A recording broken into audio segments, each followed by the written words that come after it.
Buongiorno, Buongiorno. collega giornalista, appassionato, anche. Benissimo. Allora sei la persona giusta perché coniughi di due passioni, quella del giornalismo e quella del vino, Sì. e ci dici un po', ti ho visto tutti i 2 giorni, come ti è sembrata questa edizione di Vino VIP?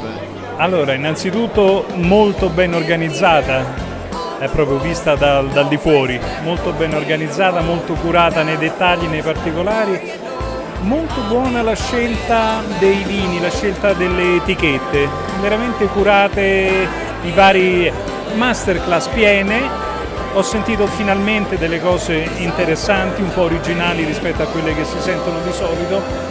Diciamo che il giudizio non può essere che positivo, proprio. Quindi da ritornarci fra 2 anni, visto che è biennale, da Sì. ritornarci. Sì, se proprio devo trovare un difetto è che dura 2 giorni soli, perché una cosa così uno ci starebbe anche di più.